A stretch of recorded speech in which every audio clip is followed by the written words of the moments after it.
Hello everybody, I'm Uncle Jimmy with Jimmy's Train Station and Travel Adventures, and today we are starting this fabulous travel adventure.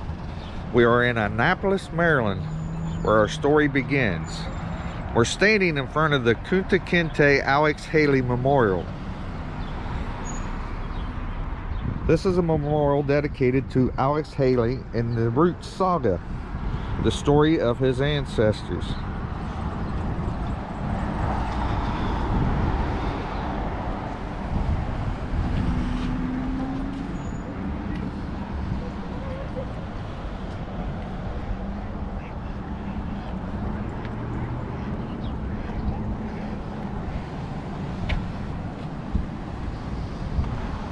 It says, to commemorate the arrival in this harbor of Kunta Kinte, immortalized by Alex Haley and Roots, and all others who came to these shores in bondage, and who by their toil, character, ceaseless struggle for freedom have helped to make these United States.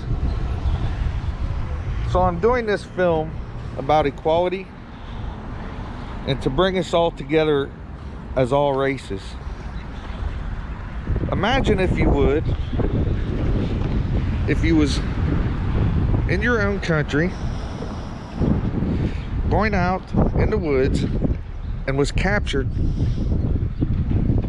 by the slave trade, taken in bondage, taken to another foreign country that you don't even speak their language, and put into slavery.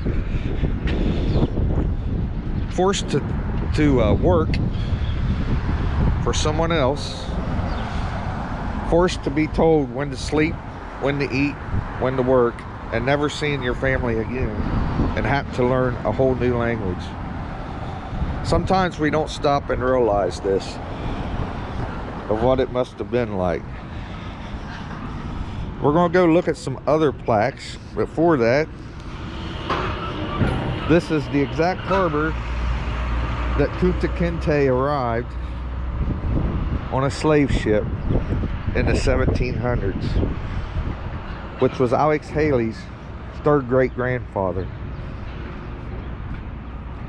Here we have plaques commemorating the TV series from 1977 of Roots. These are sayings from the movie.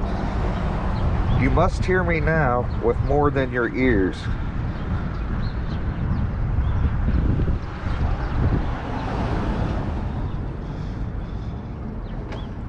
The furthest back person they ever talked about was a man they called the African,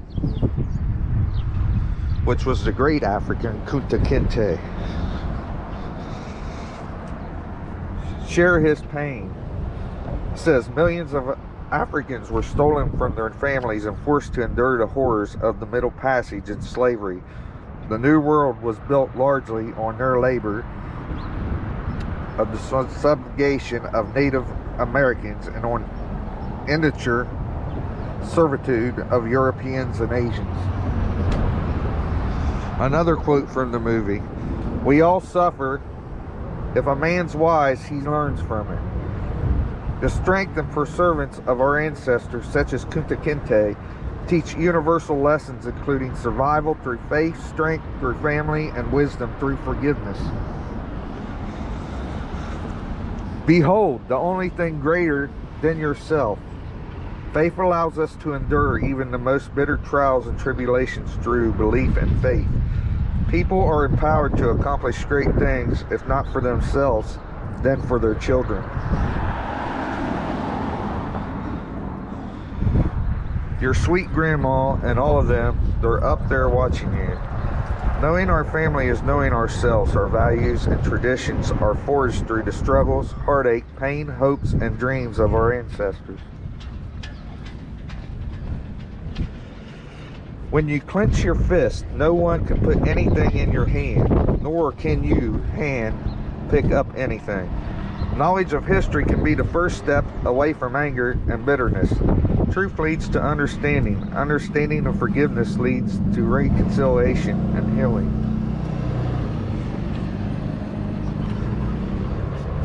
We must be in this place as one village. Love ties us to the past, connects us in the present, and links us to the future. It is not enough that we learn to live together. We must learn to respect and love each other.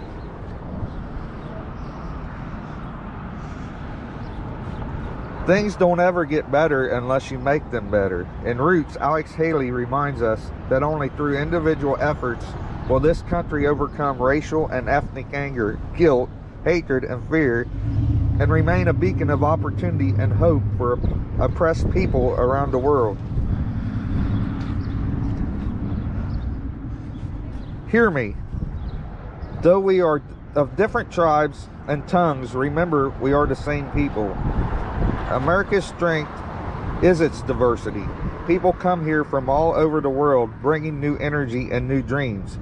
Each person has a story to tell, and every story enriches, invigorates us.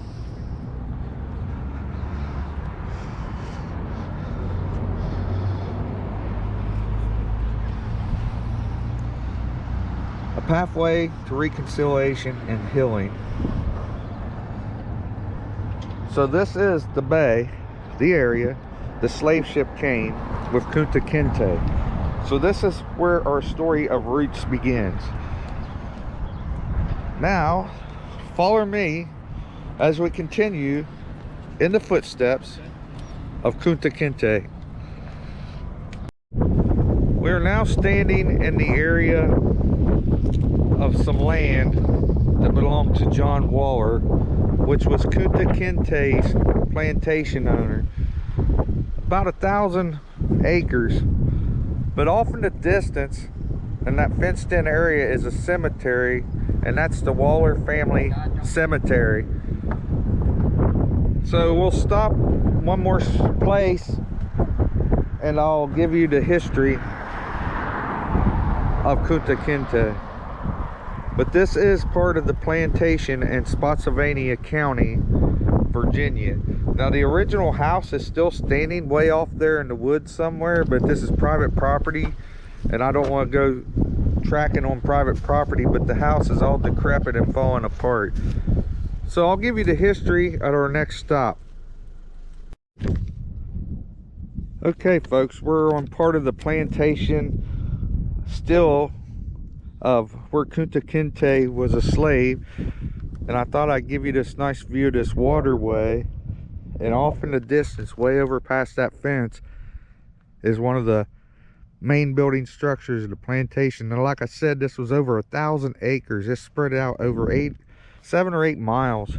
The plantation did. We're in Lorella Park, which is part of the original plantation, the land. So I wanted to read you some history of Kunta while you get the view here. Kunta Kinte was born in 1750 and died in 1822. Is a character in the 1976 novel Roots, the saga of an American family by American author Alex Haley. According to Haley, Kunta Kinte was based on one of his ancestors, a Gambian man who was born in 1750, enslaved and taken to America, and who died in 1822. Haley said that his account of Kunta's life in Roots is a mixture of fact and fiction to an unknown extent. Kunta Kinte's life story also figured in 2 US-made television series based on the book, the original 1977 TV miniseries Roots, and a 2016 remake of the same. In the original miniseries, the character was portrayed by a teenager by LeVar Burton, and as an adult of John Amos. In the 2016 miniseries, he is portrayed by Archie Kirby. Burton reprised his role in the TV movie Roots, The Gift, a fictional tale originally broadcasted during the 1988 Christmas season. According to the book Roots, Kunta Kinte was born in 1750 in the Mandika village of Jafura in the Gambia. He was raised in a Muslim family. One day in 1767, while Kunta was searching for wood to make a drum for his younger brother, 4 men chased him, surrounded him, and took him captive. Kunta awoke to find himself blindfolded, gagged, bound, and a prisoner. He and others were put on a slave ship, the Lord Langolier, for a 4-month Middle Passage voyage to North America. Kunta survived the trip to Maryland and was sold to John Waller Reynolds in the 1977 Ministries, a Virginia plantation owner in Spotsylvania County, who renamed him Toby, name of John's wife Elizabeth in the 2016 remake. He rejected the name and imposed upon him by his owners and refused to speak to others. After being recaptured during the last of his 4 escape attempts, the slave catchers gave him a choice. He would be castrated or have his right foot cut off. He chose to have his right foot cut off. And then the men cut off the front half of his right foot. As the years passed, Kunta, now owned by John's brother, Dr. William Waller, resigned himself to fate and became more open and sociable with his fellow slaves, while never forgetting his identity and origin. Now, Kunta married Belle Waller, which was another female slave on this plantation. They had a daughter named Kizzy. Now, Kizzy was sold in North Carolina and taken away from them, and she was raped by her plantation owner, which then they gave birth to George, which they named Chicken George from the characters in the movie.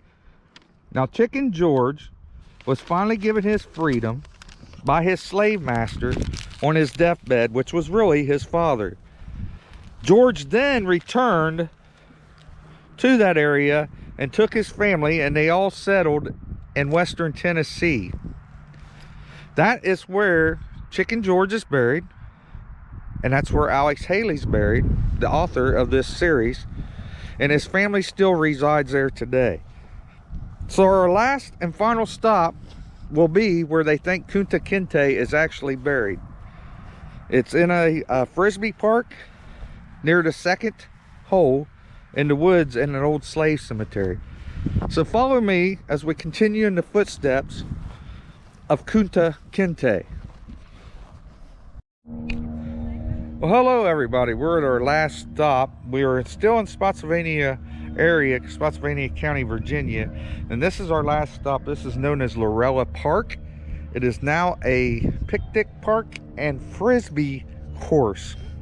Now, this is where Kunta is buried.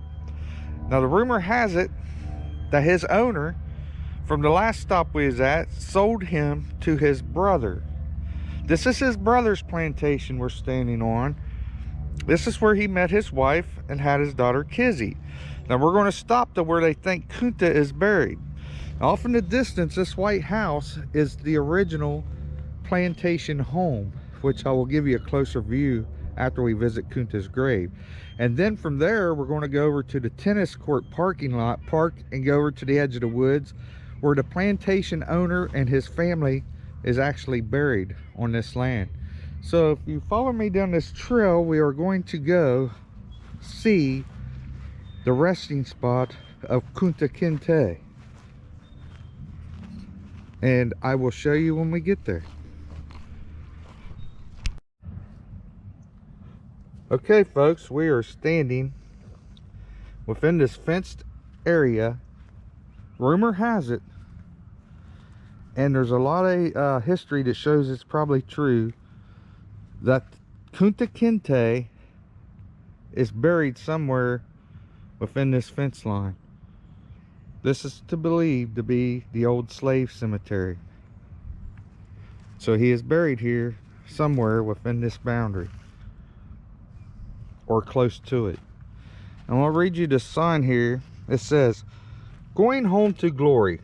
According to the Gordon family, who donated the land for Lorella Park, this area contained a cemetery for enslaved African Americans. Census records from 1850 reveal that during the ownership of the property by Burton Lavelle, which is relation to the original owner, had sold Kunta to this Lavelle. He had owned 12 slaves. Records from 1860 indicated that Cosmo Gordon had owned 10 slaves. There are no photographs or written records listing names of the slaves who contributed to the daily lives of the Gordon family. Slaves were taught and trained in many different trades. They contributed greatly toward the working of the farmstead by preparing meals and providing care for the children, tending livestock, and working in the fields. It was customary for slave owners to provide not only for their slaves' daily care, but also set aside a portion of land for their burials. The burial service usually consisted of prayers and singing of hymns. A small rock was placed to mark the head of each grave. In other instances, a simple wooden cross or headboard was used for the grave. Spotsylvania County contains hundreds of these cemeteries, many lost to the passage of time. The years have erased the stone markers and crosses, the sacred burial grounds. By recognition of these small plots of ground, we ensure that the enslaved African Americans who worked on this farm and others throughout the country and county will not be abandoned or forgotten. So this is, and rumored to be, the final resting spot of the great African Kunta Kinte. So we will have a moment of silence for all the slaves who are buried here.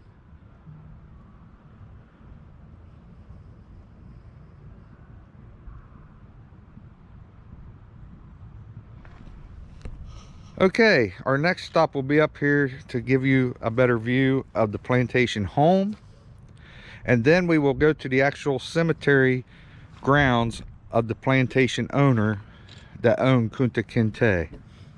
So follow me. Well, okay folks, we're standing in front of the Cosmo Gordon plantation home. This is the original home of the slave owner, the last slave owner to own Kunta Kinte. This is a picture of Cosmo Gordon and his wife, Adelaide. Now it says that there's 215 acres. The farm had 23 horses, 3 milk cows and beef cows, and 2 oxen. The farm produced 30 bushels of wheat, 200 bushels of corn, 20 bushels of Irish potatoes, 50 pounds of butter, and 2 tons of hay. Now, this is the original home. It was originally valued at $16,000 in the 1860s. But this is the original farmhouse and last owner of Kunta Kinte.